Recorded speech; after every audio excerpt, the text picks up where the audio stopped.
My name is Charlotte Thompson-Isserbate, and I served as Senior Policy Advisor in the United States Department of Education under the Reagan administration, during which I had access to all of the most important documents for the restructuring of not only American education but global education. And I'm also the author of The Deliberate Dumbing Down of America, which gets into all of this, gives the background of what I saw not only in the Department of Education but as a local school board member. I was trained to identify the resistors to the sex ed, drug ed, alcohol ed, suicide ed, death ed, those good, smart Americans who realize that anything that has education hanging off the end of it is probably not what they're looking for. I was trained to identify those good people and to go up against them, and actually to go and try to get them to join us through the group process system, make them feel important, get them on a committee. And when that just blew my mind. I have to say, people often ask me, what is it that got you involved in education? Well, finding out what I saw at the local level certainly upset me. When I went and I saw that Americans were being trained to identify resistors, then I got pretty upset. And luckily, there was a big book that came with the in-service training called Innovations in Education, A Change Agent's Guide. And I was able to take that back home with me. Unbelievable examples of how to con the Christians and different people who are upset with what you're trying to do, how to bring them over to your side, case studies, true case studies of educators who had put programs in that normally, in a normal American town, nobody would want them. How did they manage to get them in? How did they con the people? And the other thing was, not only was I trained to identify the resistors, I was trained to go to the important people, high profile, highly thought of people in the community, with the Rotary and Chamber of Commerce, Garden Club, you name it, the different groups in our towns. Go to them and convince them of the importance of these new programs like sex ed, drug ed, I just mentioned all of them, and to get them on your side, because when you can get the leadership in a community to go along with it, then the newspaper comes in and says, a committee's been set up with the head of the Rotary and this and that, and they're all getting behind this task force to discuss whether we're going to have a new sex education program. And then when Mary Jones, who ordinarily would think, why would we want to have a sex education program when we don't have any problems with kids having sex or anything? So she might be concerned. She might be one of the resistors. She reads that her best friend, who's the head of the Garden Club, is on this committee, and she thinks, oh, well, hey, Mary Appleton is on that committee. She's heading it up. It must be okay. So I was taught really how to con the community. They always call everybody by the first name. You have to get very, affectionate with people, and you say, William, I'm so glad you've come to this meeting, and I understand your concerns about this program because, I've had other people. Usually it's the really bright people in the community who have these concerns. And would you like to join our group? The original program was funded by what would subsequently become my office. It was funded by the Office of Research in the U.S. Office of Education, because it was funded early on, about the late 60s. Still funded, by the way. And the money went to the University of Michigan in Ann Arbor to a professor by the name of Ronald Havelock. And he was the one that put together the whole training, the whole seminar, the book.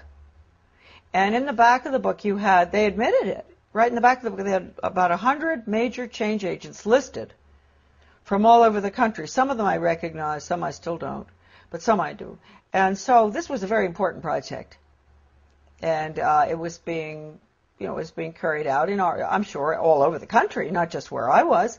This was in Searsport, Maine, this lovely little town on the coast of Maine, in the school there where the guy came in, the facilitator, not Professor Havelock, but a facilitator, to train us.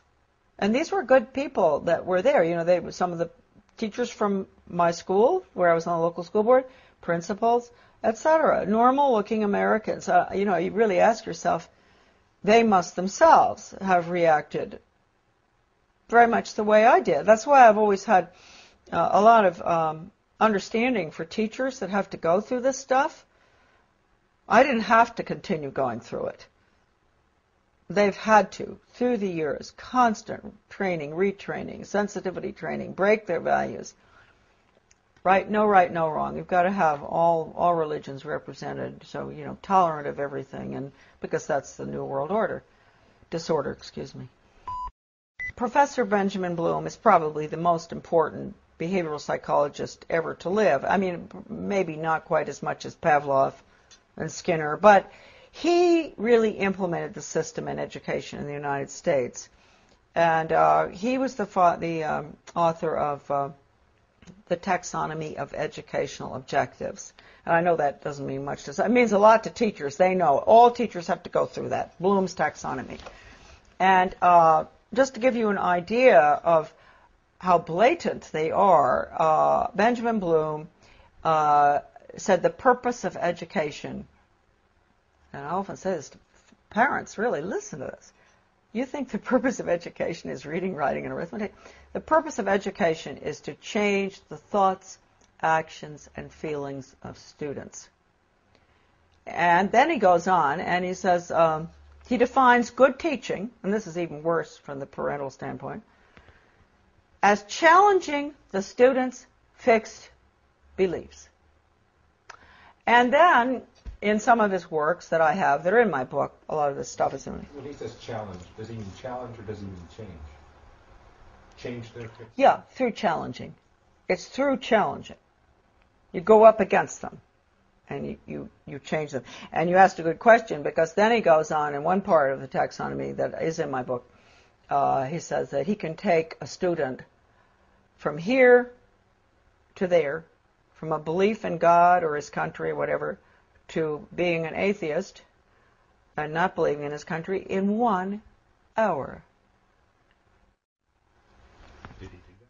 Oh, yeah, he does it. And I've seen it with students. I've seen it with young people. And they don't even know, and teachers don't even know. That's why if you talk to teachers about it often, they'll really have an awfully hard time dealing with it. And if you go up to a superintendent, an educational administrator, superintendent or whatever, and you ask him or her, have you ever been through sensitivity training? They'll usually crack up because they went through it. They're the worst, those programs. I've been through them. I mean, how can anything be worse than some of the ones that the regular classroom has? But they're the worst.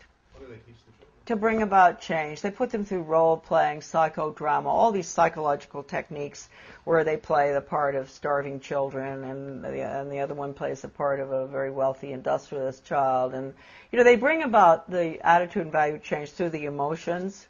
You know how young people are. You know, they're naturally very altruistic, and they want to help, and they don't like to see poverty around the world. And so what they'll do is, just like I think I mentioned to you earlier, all right, I don't know whether I did, going into the teacher putting in the new social studies program in our community and walking through, taking the little tots through town and identifying big rich people's houses and small poor people's houses. That's a perfect example of what I'm talking about.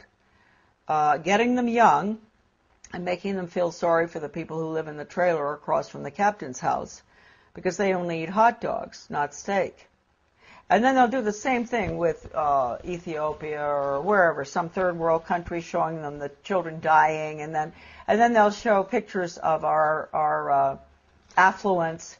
And what do you eat for breakfast? Oh, you have eggs and bacon and cereal and orange juice and grapefruit and everything. Yum, yum, yum. Do you really think it's fair? Common unity. That's what we call it, common unity. It is no role for the individual in the community, and for everything that goes on in the Soviet Union, or communism, is based on the community, the commune.